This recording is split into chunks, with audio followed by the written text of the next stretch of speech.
Perum Bulog Subdivisi Regional Lahat, Sumatera Selatan, menjamin ketersediaan beras selama bulan puasa hingga Lebaran Idul Fitri 2018. Untuk 6 kabupaten kota, yakni Lahat, Pagaralam, Muara Enim, Empat Lawang, Pali, dan Prabu Muli.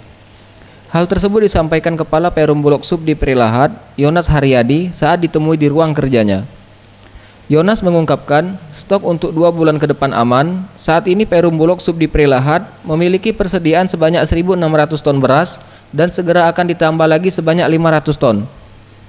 Yonas menambahkan, saat ini pihaknya telah mendistribusikan sebanyak 30% dari stok yang ada kepada masyarakat yang berada di wilayah 6 kabupaten kota tersebut.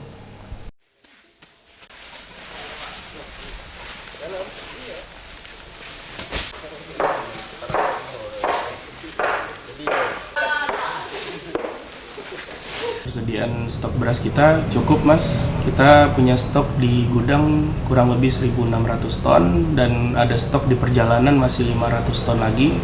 Jadi stok yang kita kuasai kurang lebih 2.100 ton. Itu cukup untuk mengcover kebutuhan penyaluran kita serta cadangan stok untuk 2 bulan ke depan.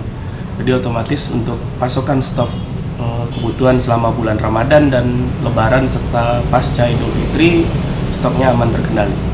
Pendistribusian sudah berjalan terus kita untuk 6 kabupaten kota. Kebetulan kita melayani Kabupaten Lahat, Kota Prabu Muli, Kota Pagaralam, Kabupaten Pali, Empat Lawang, dan Muara Enim. Dan itu sudah berjalan semua, hampir 90% sudah dilaksanakan sampai alokasi penyaluran bulan Mei.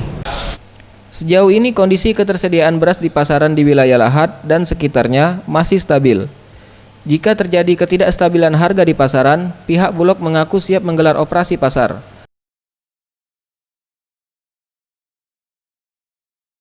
Zulfikri, Sriwijaya TV.